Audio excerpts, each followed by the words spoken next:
Hello friends, welcome back to our channel. In previous videos, you have explored the one of the option of Cisco WebEx, that is the web application, and you have seen some of the options for the participants and some of the security measures. Now in this video, we are going to see the desktop application, as we have discussed that there are two options for the Cisco WebEx. So out of which we are going to explore the desktop application now.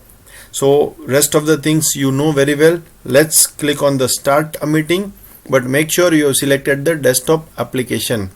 So as soon as you click on this, it will asking you for the permission to start the desktop application, and as soon as you click on this open Cisco WebEx, it will open the particular desktop application. But before that, you must download the Cisco WebEx desktop application. If you have not downloaded, you can download it from this particular website itself. So let's click on this open Cisco WebEx meeting. I have already downloaded before this. As soon as you give the permission to start the desktop application, it will start with the particular environment or the screen, which is almost same as your web application. Let's check some options. Again, the options are almost same. Mic is also there, video is also there, and let's click on the start meetings.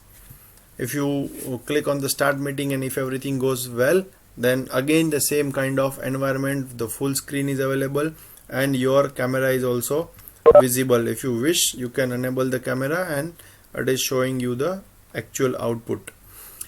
Now here major two options and major two feature is available with the Cisco WebEx meetings. That is the first one, that is the recording option, which were not available into your web application. So just if you wish to store or if you wish to record anything during your Cisco WebEx meeting, you can click over here.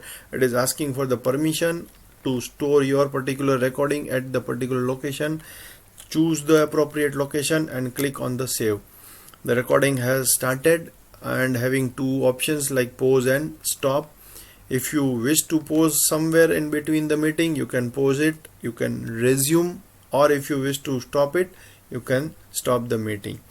Now during the recording, if you wish to hide this particular box, the notification, you can again click on this, the notification will goes, and at the same time on the right top corner you can see this symbol that indicates it is recording the particular meeting. So if you wish, you can stop it or you can keep it continue.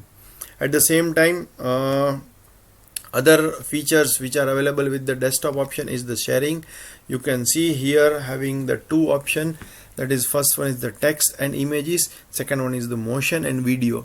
Cisco WebEx has designed it in a way that whatever data you are sharing, your data would be optimized to all the participants so that the network issue will not create any kind of delays. So that is the feature of Cisco WebEx. So select the appropriate options from here. Accordingly you share the content. Again you can see there are number of options available compared to the particular web application. So this is one more feature on the desktop application, and rest of the features are common, which was between the web application and the desktop application. So I hope friends, now it is quite clear and quite easy to use the Cisco WebEx meeting. I hope you understand the things and you are starting using the world most secure remote meeting and conferencing application, that is Cisco WebEx meetings. I hope you like the video. Kindly share the videos with the people who need this in this environment, and don't forget to subscribe the channel so that you can easily get the regular updates on such kind of information. Thank you.